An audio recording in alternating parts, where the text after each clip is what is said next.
Essendo un agente di polizia in pensione, ho una mia collezione di storie strane che finora ho rifiutato di condividere con chiunque. La storia che segue può sembrare incredibile, ma posso assicurarti che è accaduta davvero. È importante descrivere la situazione per chi non è familiare. All'epoca ero ancora un giovane agente di polizia che lavorava in un piccolo dipartimento in una cittadina sperduta del Texas. Chi viene da lì potrebbe capire di cosa parlo. Il tipo di cittadina con forse 200 abitanti che si facevano gli affari propri e non coinvolgevano le forze dell'ordine a meno che non fosse qualcosa di serio. Il tipo di cittadina dove il dipartimento agiva più come sceriffi a causa dei tagli al bilancio del periodo.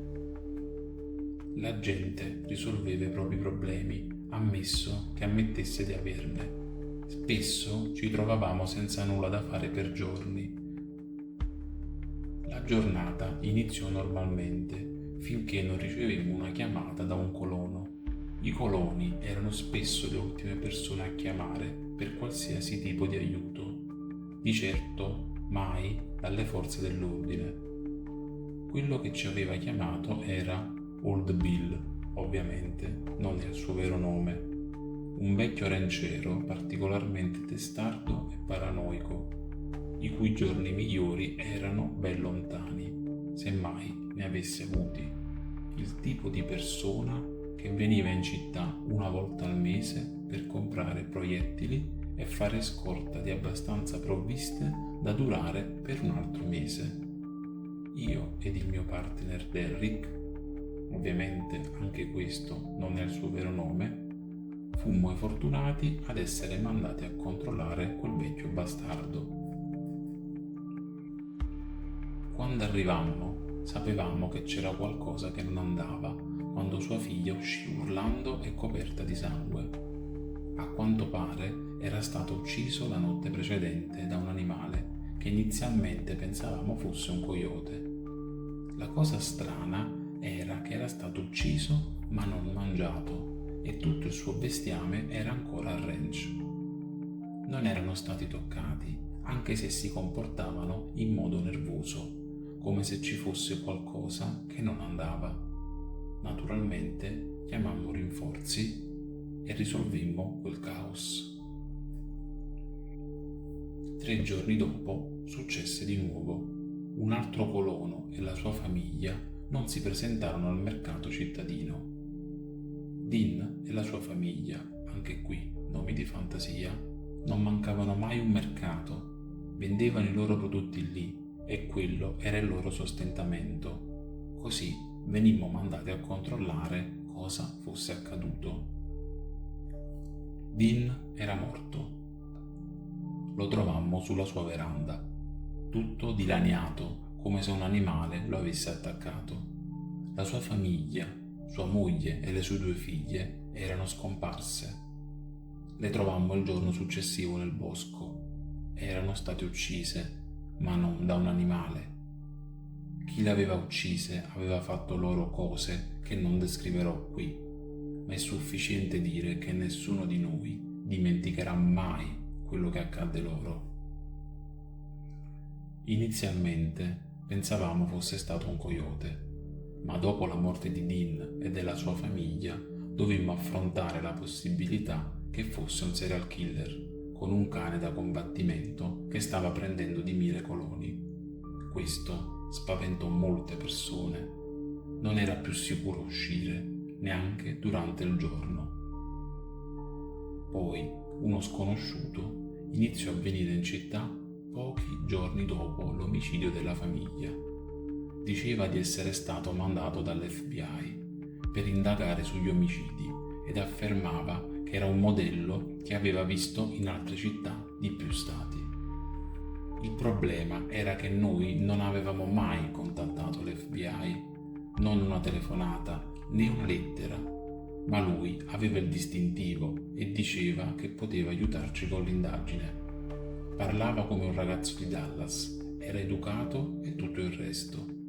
Se avessimo saputo l'avremmo ucciso lì e subito. Il senno di poi è una vera maledizione. Successe una settimana dopo che l'agente dell'FBI era arrivato in città. Una famiglia di 3 persone che gestiva il negozio di alimentari locale venne trovata morta nel loro appartamento sopra il negozio. Erano stati fatti a pezzi. La moglie era stata ripetutamente stuprata prima di essere uccisa. Questa volta avevamo un testimone oculare, un uomo che passava la sera prima vide un coyote entrare nel negozio, ma quest'uomo era fuori di testa. Ci disse che aveva visto il coyote alzarsi sulle zampe posteriori e aprire la porta con una mano umana, poi camminare dentro come avrebbe fatto un essere umano. Corse a casa ed a quanto pare non era stato visto da questa cosa. Pensavamo fosse pazzo, finché non controllammo i nastri di sicurezza del negozio. Sicuramente c'era qualcosa che sembrava un coyote attraversare il negozio e dirigersi verso il retro, dove poteva salire le scale e raggiungere la famiglia. Siamo rimasti turbati dopo aver visto il filmato. Non sapevamo cosa avessimo visto, non potevamo essere sicuri di non essere impazziti noi stessi. Ma tutti vedemmo il nastro, vedemmo esattamente la stessa cosa. La parte peggiore è che le telecamere non registrarono mai quella cosa, qualunque cosa fosse, uscire. Non uscì mai, il che significava che era lì quando trovammo i corpi. L'agente dell'FBI fu chiamato e lui stesso era confuso dal filmato, ma la sua reazione era diversa dalla nostra. Non era sorpreso da ciò che le telecamere avevano registrato, era più interessato. La cosa peggiore è che sembrava che non si aspettasse che le telecamere registrassero ciò che quella cosa fosse e lo catturassero sul nastro. Menzionò qualcosa riguardo ai lupi mannari e qualcosa chiamato skinwalker, ma si rifiutò di elaborare quanto gli fu chiesto. Ecco dove finisce la storia. La svolta finale è che gli omicidi cessarono quasi immediatamente dopo quella famiglia. L'agente dell'FBI scomparve insieme a tutte le prove che avevamo raccolto. Si scoprì che aveva rubato tutto e più tardi, quando contattammo l'ufficio dell'FBI più vicino, scoprimmo che non era affatto un vero agente. Il tizio era un completo sconosciuto. Non scoprimmo mai chi fosse realmente o perché si fosse finto un agente dell'FBI ed avesse rubato le prove. Penso che conoscesse l'uomo che aveva ucciso quelle persone o ne fosse lui stesso responsabile. Quanto ai nastri, potrebbe essere stato un uomo in costume. Non c'era né cane né coyote, ma quelle persone erano sicuramente state uccise da qualche tipo di animale. Tuttavia gli stupri furono commessi da una persona. Ma perché l'uomo, presumibilmente responsabile, avrebbe dovuto fingersi un agente dell'FBI e rubare tutte le prove? Ad oggi non ha senso. Ho avuto un altro caso simile a New York, circa un decennio dopo. Ma per ora terrò quella storia ancora per me.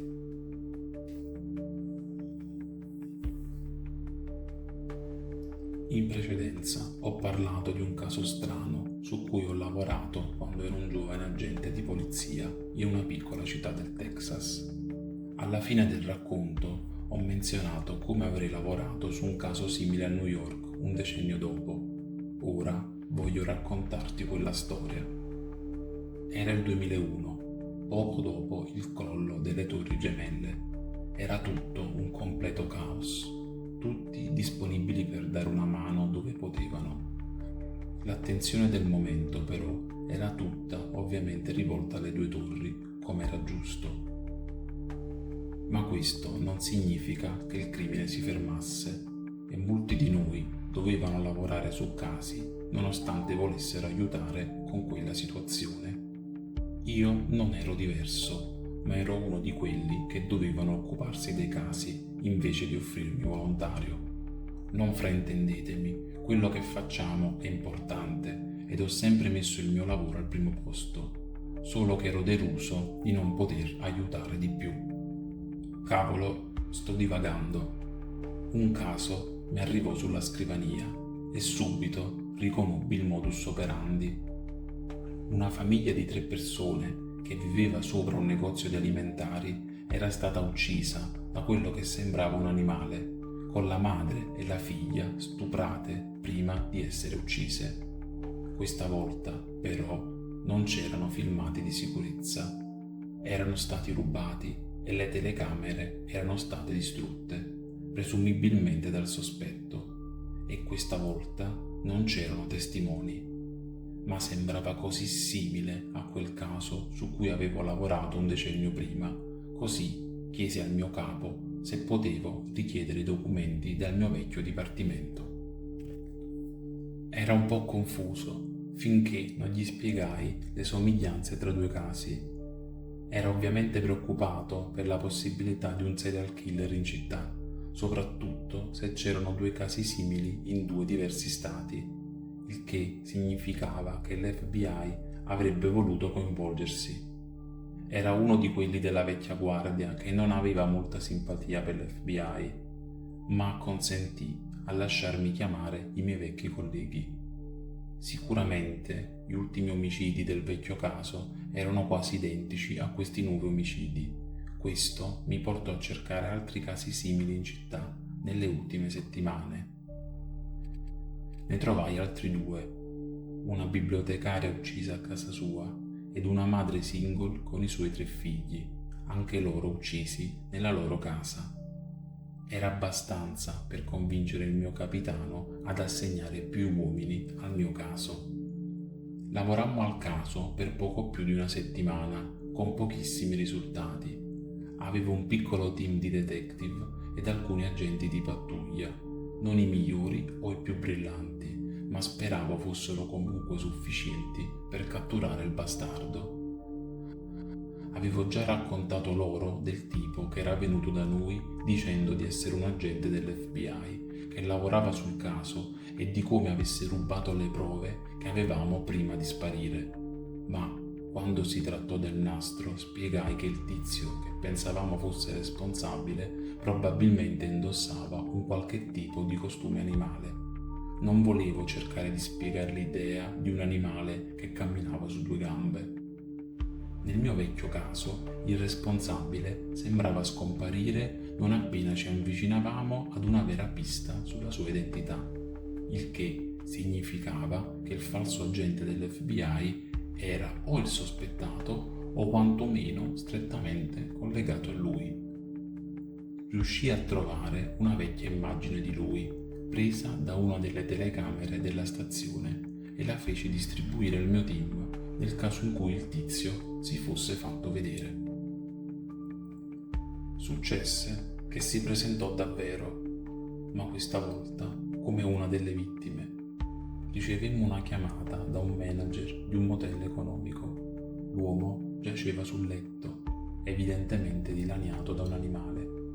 Chiesi immediatamente filmati di sicurezza, ma erano rotti. Il manager disse che l'uomo si era registrato come agente dell'FBI con lo stesso nome che aveva dato a me e agli altri. Aveva il distintivo e tutto il resto. Trovammo il distintivo, così come una pistola di ordinanza e una valigia piena di abiti eleganti. Nessun altro documento. Il distintivo e la pistola erano entrambi falsi ed ovviamente abbastanza vecchi da rendere quasi impossibile rintracciarli. Ci provammo comunque, per sicurezza. Poi il manager disse qualcosa che catturò il mio interesse. Disse che l'uomo morto aveva con sé un cane dall'aspetto strano. Disse che era un coyote che teneva come animale domestico. Il problema era che non c'erano segni di un animale nella stanza, nessun cibo per cani, né ciotole per cibo o acqua, neanche un pelo. Per quanto ci riguardava, la vittima era stata da sola nella stanza. 3 ore dopo aver trovato il falso agente dell'FBI, ricevemmo un'altra chiamata da un complesso di appartamenti vicino, riguardo un animale che cercava di entrare in alcuni appartamenti. Arrivammo il più velocemente possibile, anche se l'animale aveva già lasciato la scena del crimine. Per fortuna nessuno era stato ucciso questa volta, ma trovammo segni di artigli, impronte di animali e persino filmati di sicurezza che mostravano un coyote che cercava di entrare in alcuni degli appartamenti. E, maledizione, la cosa si alzò sulle zampe posteriori e camminava come un essere umano, usando persino una mano umana per cercare di aprire le porte. Anche se era la seconda volta che mi trovavo di fronte a filmati di questo tipo, ero ancora confuso e scioccato nel vederlo di nuovo, e proprio come la volta precedente non c'era una vera spiegazione per tutto questo. Riuscimmo ad avere una visione chiara della cosa, qualunque fosse. Sembrava una sorta di fusione contorta tra un uomo ed un coyote. Il viso era terrificante. Era sia uomo che coyote allo stesso tempo, ma anche nessuno dei due. Non aveva senso. Nessuno di noi sapeva cosa dire o come reagire. Gli omicidi cessarono dopo l'incidente con gli appartamenti e con il trauma delle torri gemelle ancora fresco, nessuno al di fuori del nostro piccolo team era a conoscenza degli omicidi o se ne preoccupava. Il caso fu chiuso senza trovare risposte reali e i file furono sepolti così in profondità che dubito qualcuno li troverà mai. Ripensandoci, ora che so quello che so, credo che potesse essere uno skinwalker. All'epoca non sapevo nemmeno cosa fossero, ma ora ha senso. Tutto quanto. Non sono mai riuscito a trovare un'altra spiegazione in tutti gli anni da allora. Dubito che ci riuscirò mai. Mi sono ritirato l'anno scorso senza sapere per certo cosa fosse quella cosa o cosa sia accaduto. È ancora là fuori, a uccidere e stuprare. Ho sentito voci di qualcosa di simile in Giappone nel 2008 e di nuovo a Gerusalemme nel 2010, ma da allora niente. Non sono nemmeno sicuro di voler sapere, non più.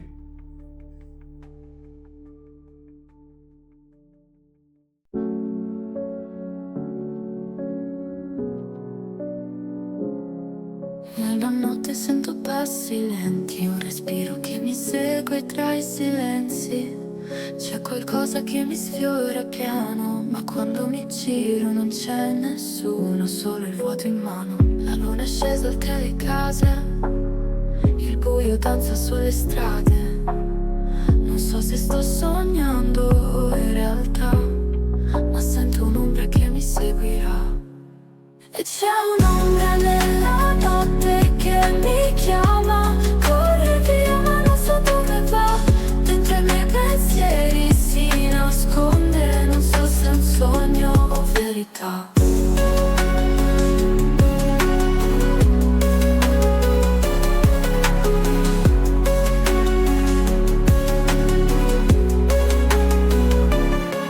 Chiudo gli occhi ma non c'è riparo, sento i brividi, un freddo che è più amaro. Forse è solo un gioco della mente, ma ogni suono sembra più presente. Nella luce tremo di paura, ogni angolo ha una faccia scura. Sento ancora passi dietro me e quell'ombra so che tornerà. E c'è un'ombra nella notte che mi chiama, corre via ma non so dove va.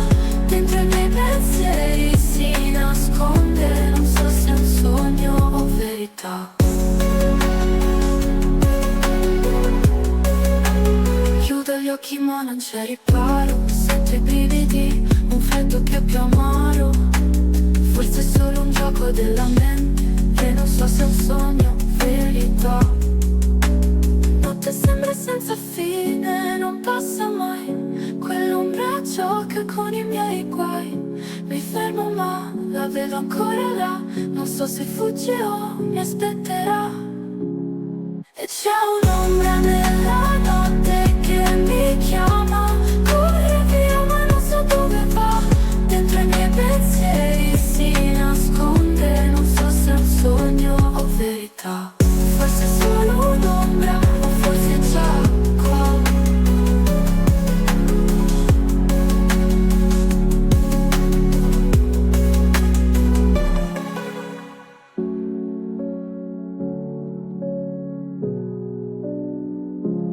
Forse è solo un'ombra, o forse è già qua.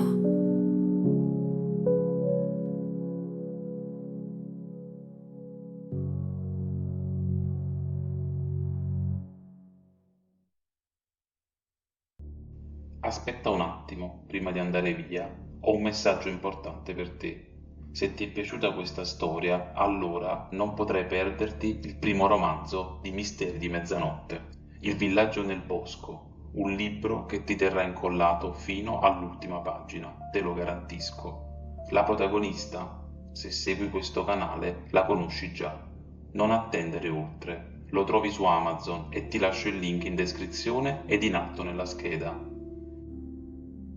E siamo giunti alla fine di questa storia, che spero vi sia piaciuta.